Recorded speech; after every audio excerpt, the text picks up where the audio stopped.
제가 하나 이야기해 드리려고 하는데요. 제가 살았던 저희 동네에는 중학생쯤 되면은 이제 다 오토바이를 타기를 시작합니다. 특히 잘생기고 멋진 학생들 위주로 먼저 오토바이를 타기 시작합니다. 저도 이 그룹에 속한 사람 중에 한 명이었습니다. 믿으시기 바랍니다.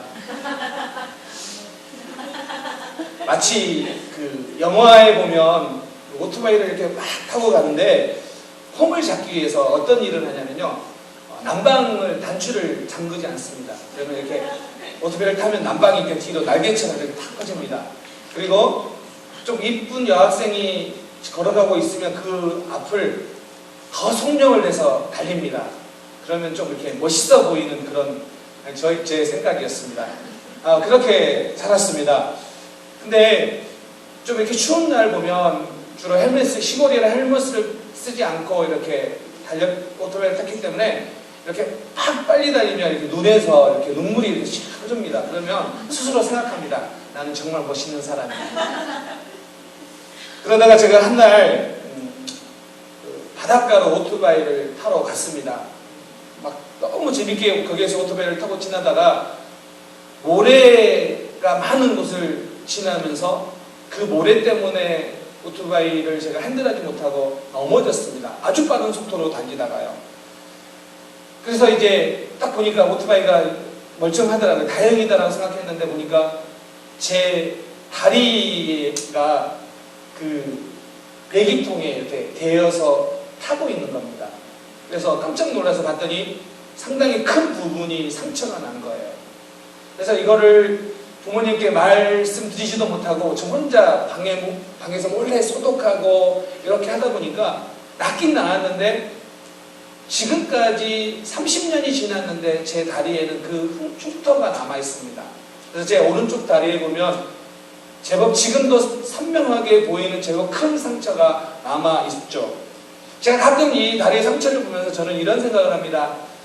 제 사춘기 시절의 흔적이고 동시에 하나님의 은혜가 아니었다면 어땠을까라고 생각하는 그 하나님의 은혜를 기억하는 제게 남은 상처 흔적입니다.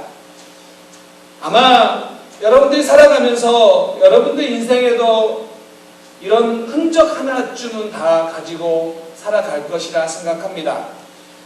지금까지 우리가 요셉의 인생을 살펴보는데 요셉은 다른 족장에 비하면 조금은 수동적이다라는 생각이 듭니다. 왜냐하면 그의 삶이 힘겹지만 주어진 상황 속에서 열심히 믿음으로 산 사람 맞은 것 같아요. 그러나 그가 주도적으로 한 일은 보이지 않기 때문이에요. 그래서 요셉의 인생을 보면 조금은 수동태다라고 생각이 되어집니다. 누군가에 의해서 옮겨지고 누군가에 의해서 억울한 일을 당하는 그런 일들이 펼쳐졌죠. 형들에 의해서 또 보디발의 아내에 의해서.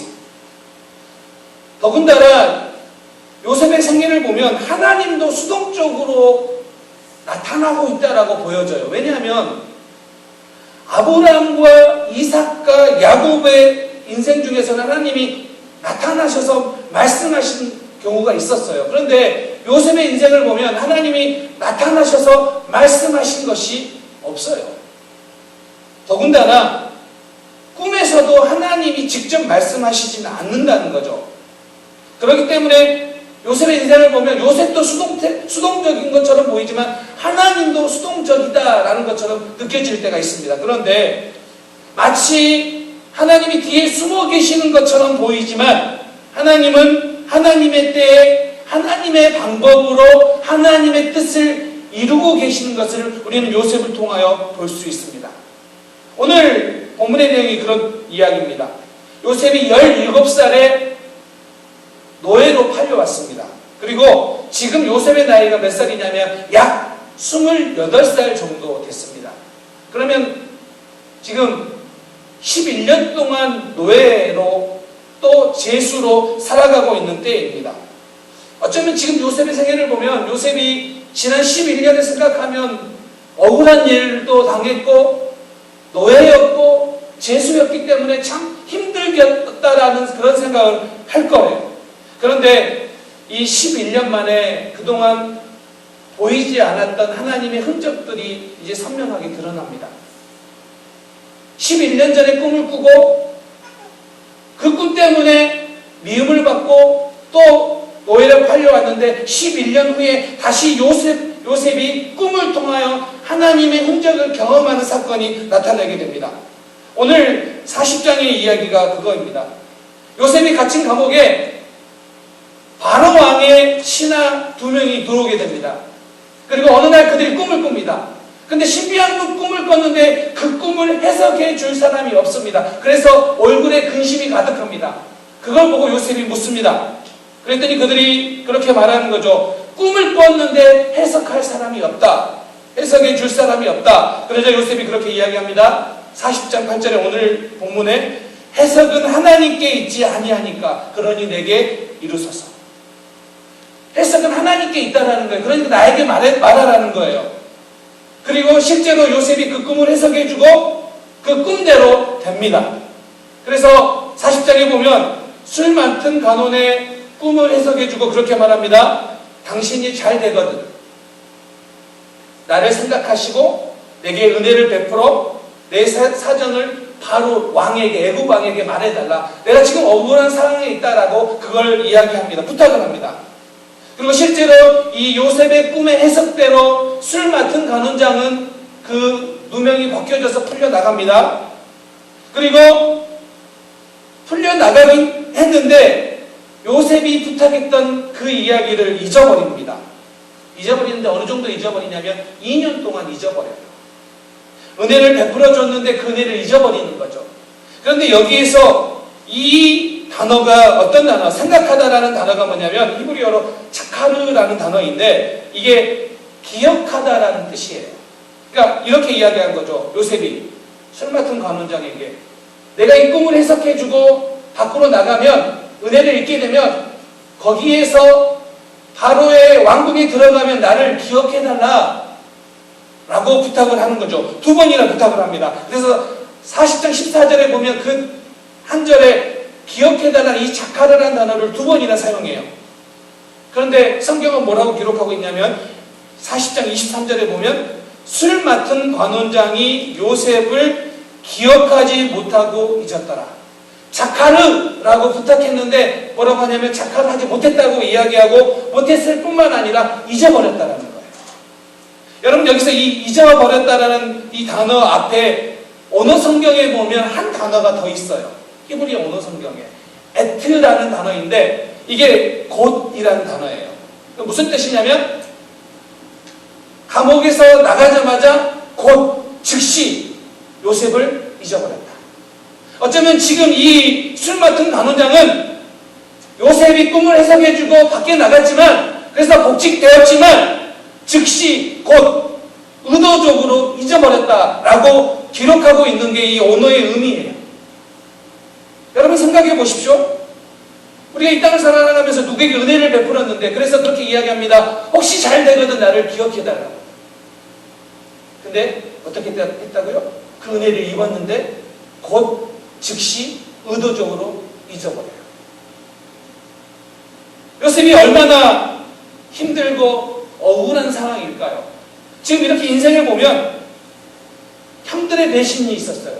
그리고 보디발의 아내의 배신이에요. 왜냐하면 그 집을 위해 충성했는데 정말 애를 다 썼는데 억울하게 감옥에 집어넣어버렸잖아요. 그것도 일종의 배신이라고 볼 수 있죠. 그런데 또 배신을 당해요. 누구의 배신입니까? 술 맡은 간원장의 배신이에요. 여러분 이렇게 한 번도 아니고 여러 번에 걸쳐서 배신을 당하다 보면 그 인생이 얼마나 힘들고 얼마나 어렵겠어요. 과연 하나님은 나와 함께 계시나라는 그런 생각도 들 만큼 억울한 상황일 수도 있습니다. 여러분 배신 당해 보셨습니까?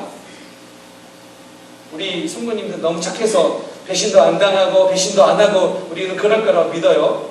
그런데 살다 보면 나는 호의를 베풀었는데 이런 배신감을 느끼는 경우를 만나면 가슴이 참 힘들어요. 마음이 힘들고 아파요.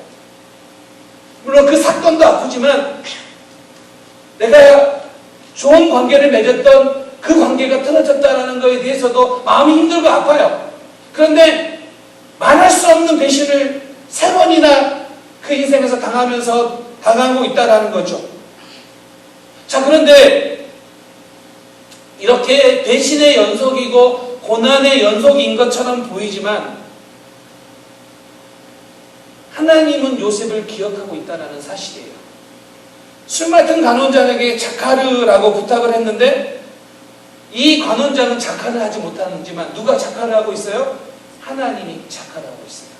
그런데 하나님이 자카를 하고 있다라고 하는 이 표현에는요, 어떤 표현이 있냐면 하나님이 긍휼을 베푸시기를 시작하다. 하나님이 사랑을 베푸시기를 시작하다. 그때 사랑한다라고 이 자카를 해요. 사람은 잊어버릴 수 있어요. 그런데 하나님은 기억하세요. 이게 성도의 삶이에요. 우리가 이 땅을 살아가면서 신앙으로 열심히 살아가고 또 우리가 믿음으로 살아가려고 할 때 우리를 가슴 아프게 하는 일들이 일어날 수 있어요. 그래서 우리는 그렇게 말할 수 있어요. 배신당했다고. 배신감을 느낀다고. 근데 여러분, 성도의 삶에 누가 있다고요? 하나님이 작가하신다고요. 하나님이 긍휼을 베푸시기로 시작하시면, 하나님이 사랑하기로 시작하시면 하나님의 역사가 시작됩니다. 그렇기 때문에 우리는 어떤 분을 의지하고 바라봐야 됩니까? 하나님이에요. 인생 가운데 많이 배신감을 느끼고 많이 아파할수록 우리가 바라봐야 될 분 하나님이에요. 그러면 그 하나님께서 잊지 아니하시고 작가하시면, 하나님이 역사하시면 하나님의 때에 하나님의 방법으로 하나님의 뜻을 이루십니다. 여러분, 이것을 경험하는 우리 모든 성도님들 되시기 바랍니다. 저는 그렇게 생각합니다. 만약 이때 요셉이 술 맡은 간원장에 의해 풀려났으면 어떤 일이 일어났을까? 성경에 기록되어 있지 않아요. 그냥 상상력을 발휘해서 생각해 볼 거예요. 보디발의 집으로 다시 돌아가기는 조금 꺼름직해요. 그렇죠?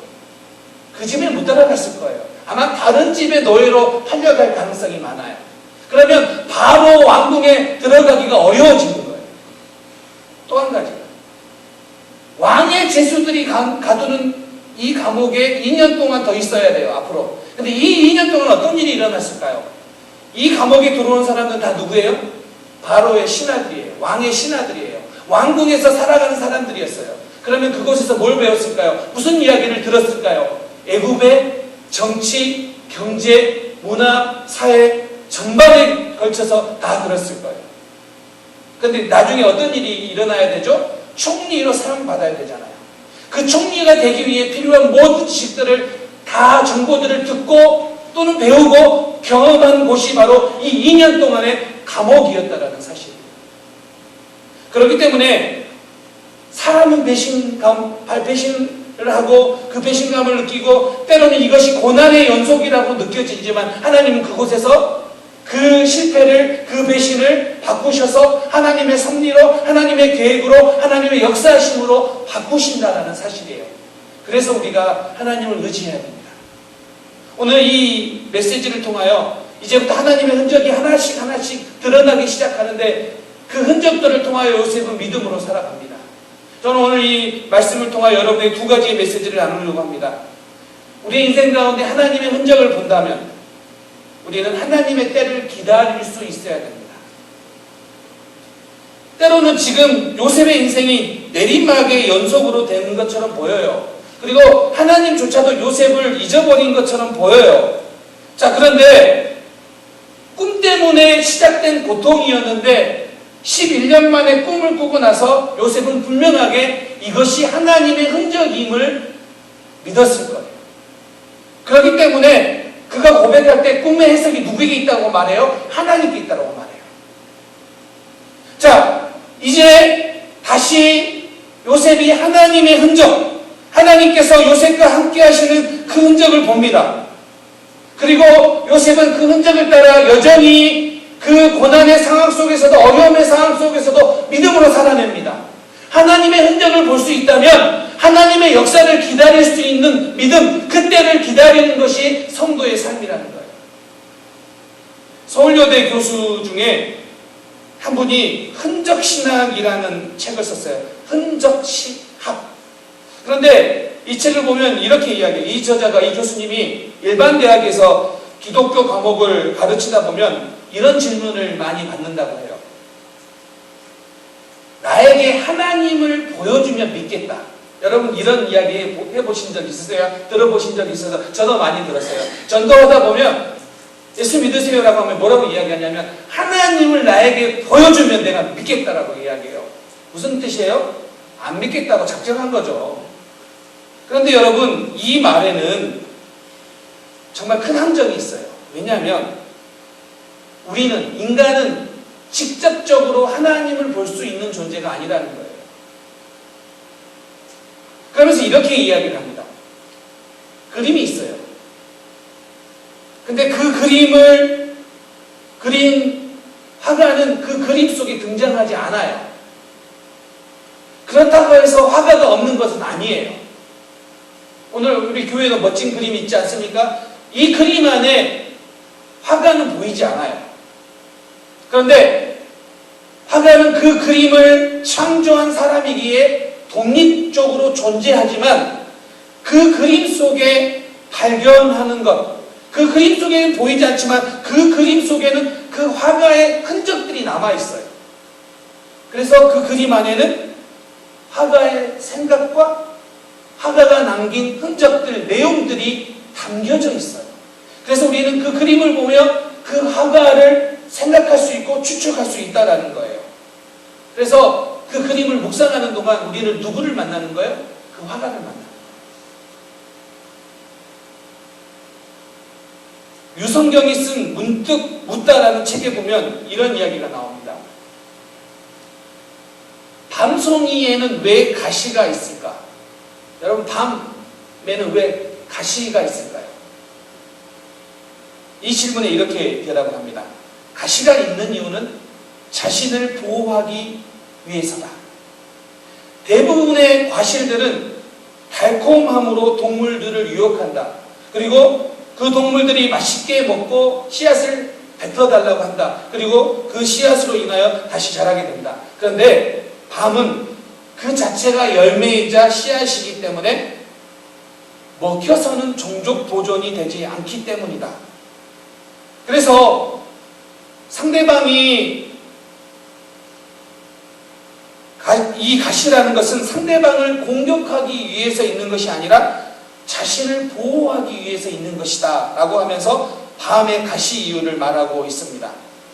우리가 인생을 살다 보면 여러분 어떤 사람이 가시 돋친 말을 하는 사람이 있다면 그 사람은 왜 그런 말을 하냐면 자신을 보호하기 위해서 그 말을 한다라는 의미입니다. 여러분 실제로 그렇습니다. 못생긴 사람한테 못생겼다고 하면 기분이 어떻습니까? 기분이 안 좋죠. 기분이 안 좋습니다. 그런데요, 잘생긴 사람한테 못생겼다라는 말을 들으면요, 별로 그런 기분 나쁘지 않아요. 저는 사실 저한테 못생겼다라고 하면 기분이 안 나빠요. 정말 저는 그래요. 모르겠어요. 우리 성도들이 이야기하면 조금 상할지는 모르겠지만, 저는 별로 그런 말에 지금까지 상처받아보거나 그게 가슴에 한이 맺힌 적은 한 번도 없어요.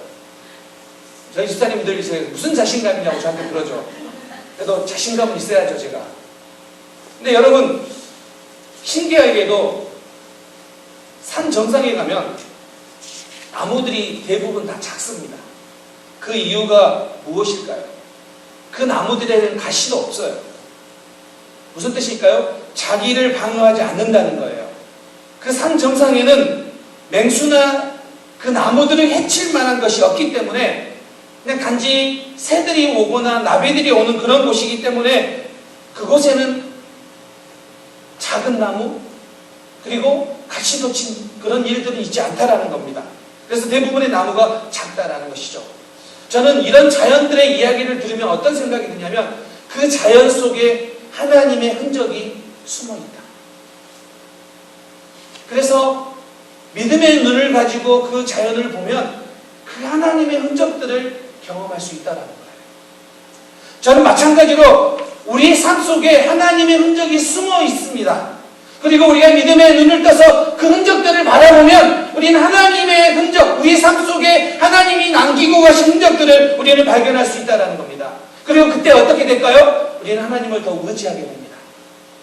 그렇기 때문에 우리의 삶 속에 하나님의 흔적을 발견하는 것은 되게 중요한 이야기입니다. 요셉이 지금 그의 인생 가운데 하나님의 흔적을 발견해요. 그래서 조금 다른 점이 나타나는데 요셉이 침묵을 하고 있다는 거예요. 보십시오. 요셉이 무엇 때문에 미움을 받았어요? 형들의 이야기들을 아버지에게 고자질하는 이 말 때문에 미움을 받았고요. 자기가 꿈을 막 이야기한 그 말 때문에 미움을 받았어요. 그러니까 요셉은 그렇게 말하는 사람이었어요. 그런데 정말 힘들 때 아니에요? 억울할 때 아니에요? 살려달라고 말해야 될 때 아니에요? 노예로 팔려가는 그 구덩이 안에서 살려달라고 말해야 될 때 아닙니까? 억울한 누명을 썼을 때, 강간 미수범이라는 누명을 썼을 때 나는 아니라고 말해야 될 때 아닙니까? 그런데 그때는요, 요셉이 말을 하지 않아요. 그냥 침묵으로 일관하고 있어요. 성경은 그렇게 보여줘요. 왜일까요? 이 급한 상황 속에서 오히려 침묵하고 있는 요셉. 왜요? 하나님의 흔적을 보았기 때문에 하나님의 때를 기다리고 있는 거예요. 이게 믿음의 모습입니다. 여러분들이 여러분의 인생 가운데 하나님의 흔적을 보았다면 지금 여러분의 인생 가운데 일어나고 있는 이 일들 가운데서도 하나님의 때를 믿음으로 기다려야 됩니다. 이것이 믿음의 사람의 모습입니다. 또 한 가지는 하나님의 흔적을 본 사람은 겸손해진다는 것입니다.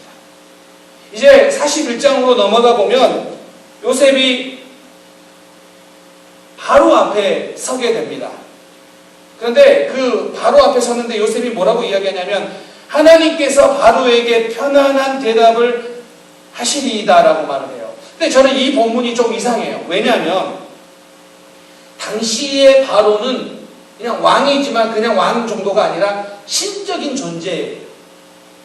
신적인 존재의 왕이에요. 가장 강력한 존재가 바로 바로예요. 근데 그 앞에서 뭐라고 말을 하냐면 바로와 대화를 하는데 그 대화 가운데 계속해서 하나님이라는 이름을 드러내요.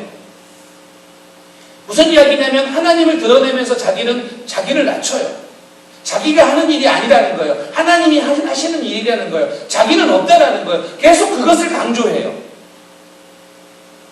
어쩌면 요셉이 채색 옷을 입었을 때는 아버지의 사랑을 받았을 때는 그 사랑이 당연하게 느껴졌을 거예요. 그런데 그 채색 옷이 벗겨지고 제수복이 입혀지고 그 삶 과정을 통하여 그는 낮은 자리로 내려가며 철저하게 배웁니다. 겸손한 척하는 것이 아니라 하나님 앞에서 보니 내 자신이 얼마나 작은가를 깨달은 거예요. 그래서 요셉은 하나님을 의지할 때 비로소 나의 존재가 가치가 있다는 것을 알게 돼요.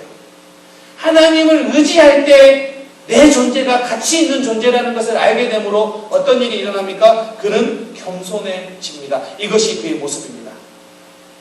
저는 오늘 이 요셉의 이야기를 통하여 우리가 이런 도전을 받았으면 좋겠습니다.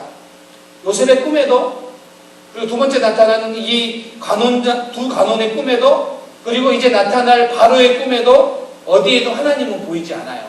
하나님이 나타나시진 않아요. 그런데 하나님의 흔적이 있어요.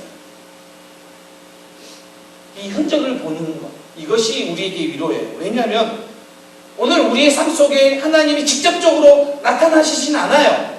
그런데 하나님의 함께 하심의 흔적이 우리 인생 가운데 나타나 있어요. 하나님 자신은 숨기셨지만 하나님을 보이세요. 때로는 우리가 이것 때문에 답답해요. 때로는 이것 때문에 하나님 가르쳐주세요. 하나님의 뜻을 나타내주세요 라고 하지만 그러지 않는 하나님 때문에 때로는 우리가 힘들어하고 어려워해요. 그런데 하나님의 흔적이 남아있다는 거예요. 우리 인생 가운데. 그래서 우리는 하나님으로부터 오는 그 위로를 받을 수 있고 그 하나님의 때를 기다릴 수 있다는 것입니다. 여러분, 때로는 여러분의 인생 가운데 하나님이 보이지 않는 것 같아서 힘들고 어려워하는 답답해하는 상황이십니까? 하나님의 흔적을 발견하십시오. 그리고 그 흔적 때문에 여러분들이 기다릴 수 있고 겸손의 자리로 가는 그 은혜를 경험하시는 우리 모든 성도님들이 되시기를 주님의 이름으로 축원합니다. 제가 우리 교회가 이제 개척된 지 1년을 지나면서 제가 며칠 동안에 계속 이렇게 1년을 되돌아봤어요. 아마 지난 몇 주간 그랬던 것 같아요. 그랬더니 거기에 하나님의 함께 하심의 흔적이 곳곳에 묻어 있다는 것을 제가 고백할 수 있었어요. 미국 교회를 통하여서, 우리 성도들의 믿음의 진보를 통하여서, 또 우리 성도들의 직장을 통하여서, 건강을 통하여서, 자녀들을 통하여서, 또 지금은 우리 교회 안에 있지 않지만 교회 밖에 있는 사람들을 통하여서 수많은 일들을 통하여 내가 너희와 함께 한다라는 그 흔적들을 하나님이 보여주셨어요. 그리고 그 흔적을 제가 경험할 때마다 저에게는 참 위로가 되고 힘이 돼요. 그래, 이 믿음의 길을 끝까지 잘 충성되게 달려가야지. 그 곳곳마다 하나님이 은혜로 함께 하시는 흔적들을 보여주실 것이라 저는 믿습니다. 그러므로 우리 모든 성도님들은 오늘 요셉과 같이 하나님이 보이지 않기 때문에 답답한 것이 아니라 하나님의 흔적이 보이기 때문에 은혜이고, 그 흔적 때문에 오늘도 그 사랑을 느낄 수 있는 우리 모든 성도님들 되시기를 다시 한번 주님의 이름으로 축원합니다. 결론입니다. 하나님의 흔적을 지니고 산 사도 바울은 이렇게 말합니다. 내 몸에 예수의 흔적이 있다고. 그리고 이 흔적을 헬라어로 스티그마라고 이야기하는데, 이것은 사람 몸에 새긴 문신이거나 상처입니다. 많은 사람들이 처음에는 이게 종교적 흔적이라고 생각했는데 정확하게 이 흔적이 무엇인지는 모릅니다. 그런데 오늘 학자들은 뭐라고 이야기하냐면 예수를 위해 살다가 난 몸의 흔적이라고 말합니다. 그게 스티그마라고 하죠. 오늘 여러분들이 하나님의 그 흔적을, 하나님이 함께 하시는 흔적을 믿기 때문에 오늘 예수를 위해 살아가는 여러분 삶 속에 흔적, 여러분들이 예수를 위해 말씀대로 살기 위해 살아가는 삶의 흔적, 여러분들이 십자가를 바라보며 살아가기로 하는 그 삶의 흔적들, 그 흔적들을 지닌 우리 모든 성도님들이 되시기를 주님의 이름으로 축원합니다. 그래서 우리 모두가 그 흔적을 지닌 사람으로 이 땅을 살아가 하나님께 영광 돌리는 일들이 우리 가운데 풍성하게 일어나는 귀한 믿음의 삶을 사시기를 주님의 이름으로 축원합니다. 아멘. 우리 함께